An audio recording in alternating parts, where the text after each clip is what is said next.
Hi there.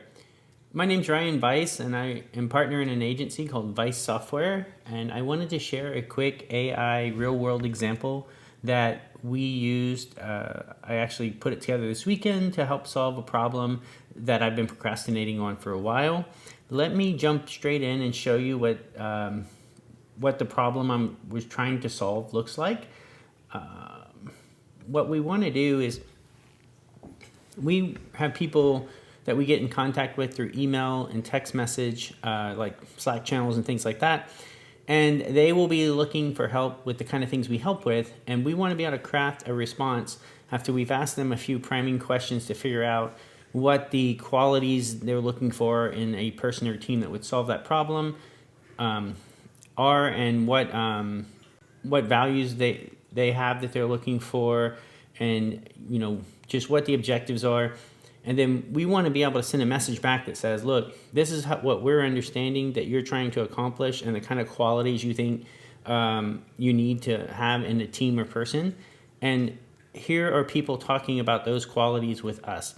So we want to have a quick, we're Weiss Software. We offer flexible, affordable development capacity kind of intro. And then we want to jump in straight into, like, don't let us tell you about it. Here's what clients often say about us. We feel like we're part of your team, where that's something that they said was important to them. And so right here, you can click on this link and it'll take you exactly to the moment in the video where one of our clients, Jacob from Clip Software, is talking about how we feel like part of your team. The challenge with these videos is I could just send 4 videos, but they're all like 10-ish minutes long. So who's going to go through 40 minutes of content? Attention spans are short, and you want to provide a summary. So for a long time, I've wanted to do this, and I've wanted to be able to customize my outreach to folks, look at what they're saying, and then pull out, oh, these are the qualities we have that they're looking for. Here's the examples straight to the exact moment in the video. So I've been procrastinating for a really long time, and I did it this weekend in a couple hours using custom GPTs. You could also do this using Claude projects. Both of those approaches use what's called RAG, which, if you're not familiar with RAG, there's essentially 3 levels of AI that you can do. You can do prompt engineering, which is something that everyone does when you're just typing in prompts into ChatGPT or Perplexity or Claude. Then you can do RAG, which essentially just means taking your data and your documents and putting that with the brain that is the LLM. And that way it has essentially a file cabinet with your information in it that it can look up and understand more about what you're doing. And custom GPTs and Claude projects have made RAG very easy to do. And that's what we're going to explore in this video. And we're going to see it in a very practical example that I think will apply to most businesses out there. So this is what it looks like, the solution that I came up with for this. I can come in here. This is a custom GPT, and I can show a little bit more about how that'll work in a minute. And I can just share a prompt with it. I like to set the stage and let them know what we're getting ready to do. So my first prompt to the AI is going to be, I'm just copying and pasting these to make this a little quicker, telling it that I'm going to share a post with you, and I'm going to share some conversation, and then I want to ask you some questions. You could attach it as files. That's another way of doing it. So whichever you prefer. This can be quicker and easier for me sometimes. So I told it I was going to share the job description. Someone had posted they're looking for all of these contractor positions, and we're a company that provides custom software services. And so the person who's posting it is looking for very specific kind of geolocation and someone that's a student in the U.S. And my goal is to try and let them know at a higher level, we probably match to what you want and can satisfy it maybe better than even if you get exactly what you're asking for. So I've put in the job description there. Next up, I'll put in the conversation with the prospect. So this is me chatting with them, And you can see the AI agent came back and said, thanks for sharing the job post. Please share the conversation. So now, hi, I saw your job post. And then, and I'm asking that person for additional details. And they've provided those details, abundant supply, plenty, potentially lower cost, wide open minds, etc., explaining why they're asking for what they're asking for. So then what I want to do next is figure out what are the qualities that that this person is looking for. And so I've shared a message here that says, can you briefly list the qualities that the prospect is looking for and rank them in order of importance? So they're looking for technical skill, problem-solving initiatives, collaborative skills, creative open-mindedness. They're all there. And then what I'm going to tell it is that I want it to craft a message, craft a response to the prospect's last message that would quickly introduce us, suggest we might be a good fit for this need, then share links to the testimonial video segments that are examples of the qualities they are looking for, grouped by the qualities and shown in order of priority. So I want to show a message like we've seen before. Here's the qualities that we've established they're looking for. Let's go ahead and create a message that puts our testimonial links in those buckets. So let's see how it does. I'm going to pause right here because this might take a minute.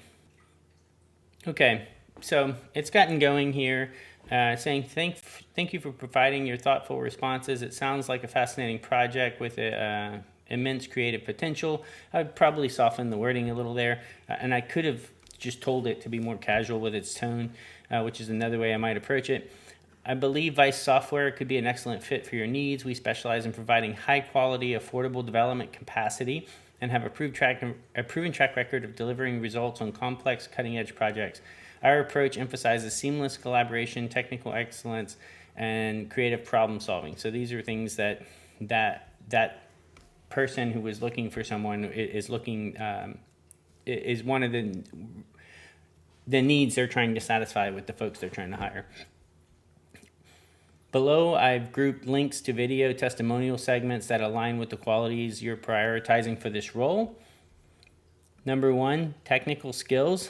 We've got a quote by John Kraft, improved application code and added Cypress testing across the board. So that's going to jump straight into the video where we talk about that. Then Judd Harris, they built more integration models in the same time frame compared to other firms we worked with. So right there, it jumps into that one, right at the time where that's discussed. Problem-solving initiative, collaborative skills. So we could go through all of these, but, I'd review them and make sure they look good and everything.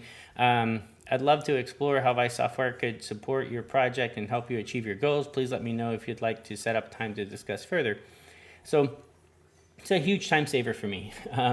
Now, whenever I see someone who's looking for help that's adjacent to the things that we do, I can just kind of ask them some questions and figure out. Our model's a little different than a lot of other folks. We offer development as a service as opposed to like Staff Aug, where you just get a number of people. We're going to give you capacity and a team to support what you need. So it's a slightly different model, but people usually like it. But it's helpful to be able to ask some priming questions to figure out what the pain points they're really trying to solve, what the things they're really trying to accomplish are, and then be able to share an understanding of that where you're showing like, these are all the things I think that you are really interested in.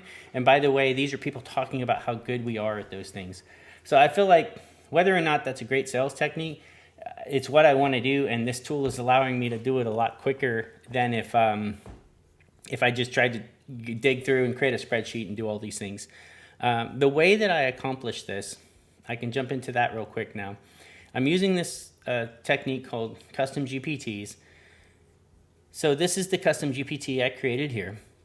And all I did was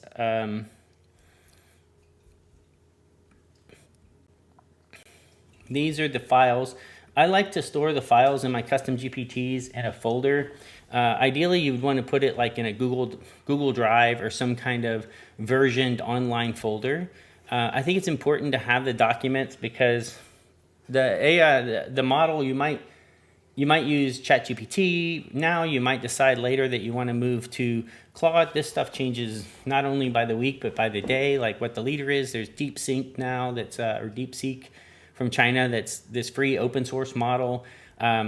So I think having the data where you can move it to where you need it to give the context of what you're doing is very valuable. So I recommend you keeping that. I'll put like testimonial rags. And then within here, for each video, I went to an online service and extracted the transcripts. So it's just raw text for the transcript. And then for each video, I also extracted a summary. The summary is, if you look at the actual videos themselves, that's the video summary here, which I won't go into exactly how I did that, but I used a similar approach with LLMs to be able to timestamp all this information here. Once I had every video, I had the testimonial transcript and the summary. I then asked ChatGPT to create a matrix for me that would talk about all of the qualities that are mentioned across the videos, and to give me who said it, and then when they said it, and what the quote is. Because sometimes it couldn't find the exact moment, and a lot of times it couldn't find the exact moment, and I actually came in manually for these big quotes and just searched through the transcripts to find where that was mentioned. And the tool I used to extract the transcript would allow you to jump to that part in the video, and I could get the timestamp. So I put all the timestamps in here, and this seeding of kind of the timestamps has seemed to be effective enough for for me to be able to generate the results that we're seeing here. So then once I had ChatGPT create this document for me, I actually had it create I always say create me a matrix. And then I start telling it add columns and do all that. So I had all these columns added in here, except the YouTube URLs and the timestamp. I had the timestamp URLs. I just had the timestamp, the quote, the source, the speaker, and the value. Then I told ChatGPT to give me a CSV version of that I could download, which I did. And then I added these additional columns here, which are the YouTube link and the timestamp URL. Once I did that, I came in and I just manually added all the YouTube links. There might be an easier way to do this, I'm not sure. But after I added the YouTube links, I did that over here on a separate tab. For each speaker, this is the YouTube link to the video. Then in here, I actually just asked ChatGPT how to do a lookup, and it gave me the formula. So then that gave me to where I could have all of the URLs for each speaker. And then here, I again used ChatGPT to help me create a formula that would convert from the timestamp to a URL with the links in them. And then once I got done with this, I took that document, I added it to my folder where, like I recommended, you always want to keep your data that you're ragging in a folder. And then I came back over here and I updated my custom GPT to include that document. So here's all of our transcripts and summaries. And then this right here is the CSV that has the qualities that we found across all the videos with timestamps. So that's the overall setup. When you create a custom GPT, you can create these conversation starters and you can add instructions. For instructions, I always just ask the ChatGPT. I create another window and I tell it what I'm trying to do and ask it to give me the instructions. And then I'll usually customize it a little bit. And the conversation starters are just buttons you can use. So if we open up my custom GPT and let's see, just pull it up here. there's a button here that says just create a testimonial video or a response testimonial. And that's just like if I wanted to do something more generic, I could just click that, and it's going to give me a summary with links to like key qualities we have. Oh, I like the way it's doing this with the quotes. But at the end of the day, it's just these custom GPTs are really useful tools for taking manual processes you're doing at your computer with, spreadsheets and, maybe YouTube or whatever, just things on the internet, and creating a smart little robot that can do that work for you and answer questions. Anyway, I hope this video was interesting and informative for y'all. If you have suggestions or critiques or questions, just let me know in the comments. I'll be happy to help you out. Y'all have a great day. Thanks.